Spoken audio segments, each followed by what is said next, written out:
Good morning, guys. Welcome to the Shades and a brand new video today.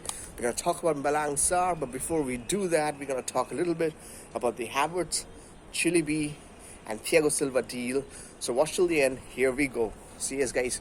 It's stopped raining here. It's been raining here for the last 1 week or so.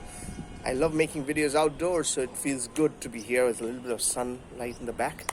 So we're going to make it as quick as possible. We're going to talk about Malang Sarr, but before we go all there, we're gonna talk about Havertz. Yes, there's a lot of talk about Havertz. So I'll tell you what happens here. There's been a lot of talk about Havertz for the last 2 months.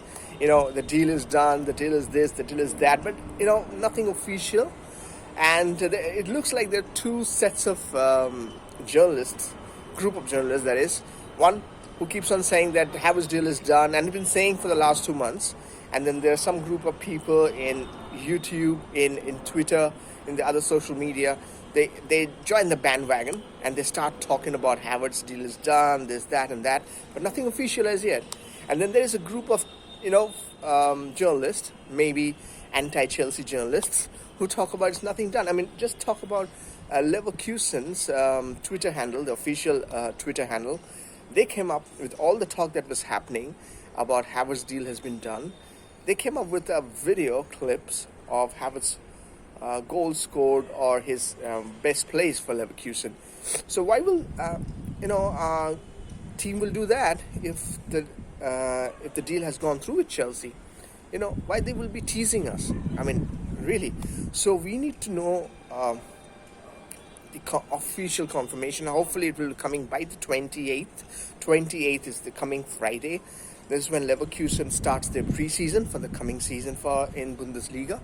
And so I'm pretty sure something will come up if it's actually gone down. I really hope it goes down, because otherwise it will be a big egg in our face. We've been talking about it for 2 months. We're making fun of Manchester United fans because of the Sancho deal, which has not gone through and is most likely will not go through. It will be great for Chelsea. Maybe next season we go for Sancho.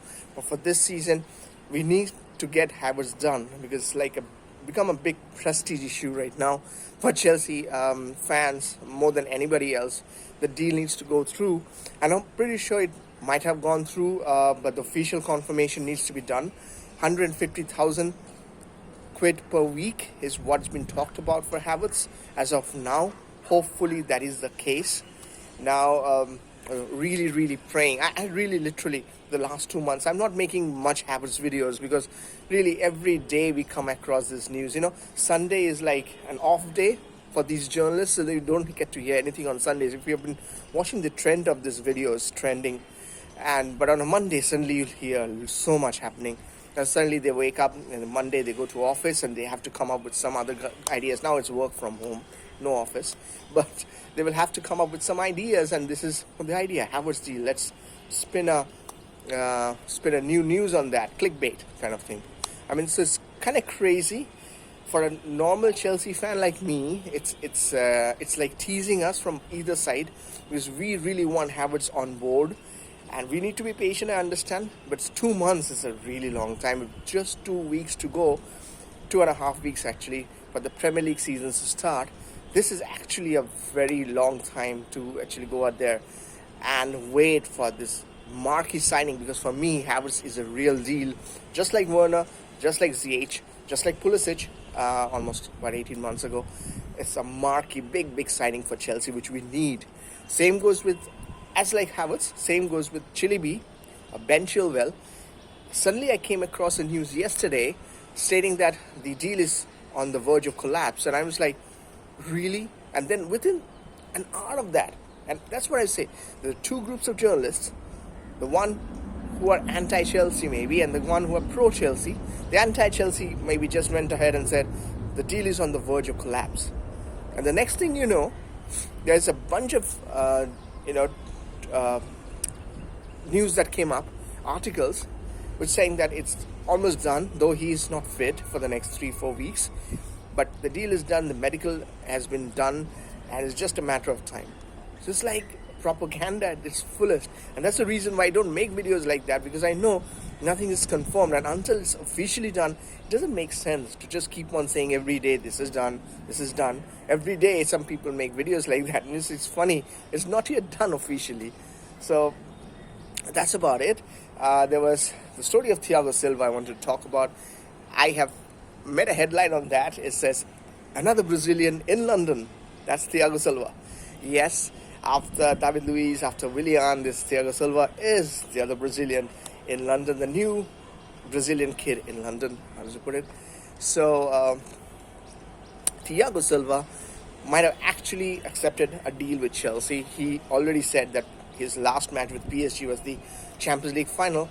Makes sense that it was at 105 grand per week. That's a lot of money for a 36-year-old, but he is playing well. He's playing really well. We hope so that he keeps on doing that for the next couple of years. A 1-year contract with a possible extension, all because we might not be able to get our main targets for defense or defensive midfield at this time, mainly Declan Rice, maybe some, because we cannot go out and spend all the money. Understandable that we go for Chilwell for about 50-60 mil, we go for Havertz for 80-90 mil, and then we can go for Declan Rice for 80-90 mil. It doesn't work that way. And even maybe a goalkeeper, I mean, if we had gone for Oblak, it would have been more than 100 mil. We cannot go out there and spend so much. So it could be an under-scanner kind of thing as well. So for us, I can tell you that maybe we'll go for a better defender in the coming days. Maybe Declan Rice, maybe, depending on who the manager stays. I, for one, would really like Frank to stay as long as possible and win trophies for Chelsea. That's the ultimate goal. But, if in the future we have a Declan Rice, Ruben Diaz from Benfica, Romagnoli from AC Milan, and many others. I mean, Van Ligt was one of my favorite players out of Juventus. So it'll be great, and many others. Upamecano, I'm sorry, can't pronounce his name, but from Leipzig, the French defender. So a lot of defenders who might be available in the coming couple of years. So it's a good deal to go for Thiago Silva. It might be done because he's a free agent, so he needs a club, especially in the next 18 months or so. We get the 2022 World Cup in Qatar sometime in November of next year, 2022. I'm sorry, not next year, the year after. I'm always feeling that we are in 2021, as 2020 has been such a tough year for everyone. But yes, that's something we'll be talking about. We'll love to see Thiago Silva at Chelsea. It'll be a good thing for us. Now, coming back to Malang Sarr, I just wanted to talk about Sarr and the fact that he's just 21, out of Nice, and the dude is really good. Though he has been released by the club, which is a bit of a concern as to why would a club release a player so early at such a young age. Maybe there are other suitors in the French league. Maybe other clubs might be interested, but Chelsea, being the bigger club, might be the reason why there is so much of news. But yes, coming to the main query, so it will be a great thing for Chelsea. Marina makes some sharp business dealings. I can understand when Marina says, let's go for this guy. And maybe there will be a meeting between Marina and Lampard sometime today about Malang Sarr, because he's coming on a free, just like Thiago Silva. And so you don't have to pay a club a fortune of money when it comes to Chelsea dealing with other clubs like Bayer Leverkusen. We have to give them so much of money. I understand Havertz is a great deal, great player, a generation level player, but we still, Chilwell, for example, they want so much of money. Declan Rice, they want so much of money. So from that point of view, I think it's a good deal for us to go for a guy who is a free agent, get him a good salary, let him be a part of the first team and see how it goes. In case it doesn't go well, we can always send him out on loan, maybe in January, maybe next summer, depending on who comes in as a defender and how Thiago Silva or Rudiger or Zuma does.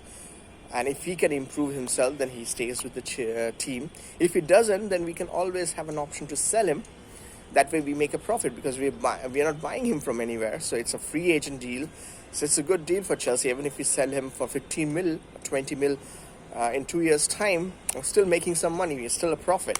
So it's a good business move. Marina is a good businesswoman. She knows business through and through. It's a great thing to have, an asset for Chelsea, that is. So Malang Sarr for me sounds all right. It's not like Thiago Silva, free agent. We can go and it's going to be good for Chelsea if he becomes productive, which is great. If he learns a lot and becomes a good player for Chelsea, great. If he doesn't, we can still sell him in the next couple of years to a club, even if it's for 15-20 mil, maybe even be more, most likely it will be more, but even if it's a 15-20 mil, it would be great. So for me, Malang Sarr, all the news right now, when it finally happened, we'll wait and see. We'll have to watch on that. I think it will go through because he's a free agent, so that only works a little bit. So I'll leave it at that. There might have been some other things I might have to love to talk to, but we'll leave it at that. But we're going to talk next in the coming days more about these deals going through. You guys, as always, I keep on saying, let me know in the comment section what you guys think about the deals with Havertz, Chilwell and Thiago, especially with the Havertz deal. Why it's taking so much long? What's going on over there? And also what you guys think of Malang Sarr. If anyone of you seen him play firsthand, let us know in the comment section. We'd love to hear from you guys. So until next time, I leave it at that. See you guys until the next video. See you. Bye-bye.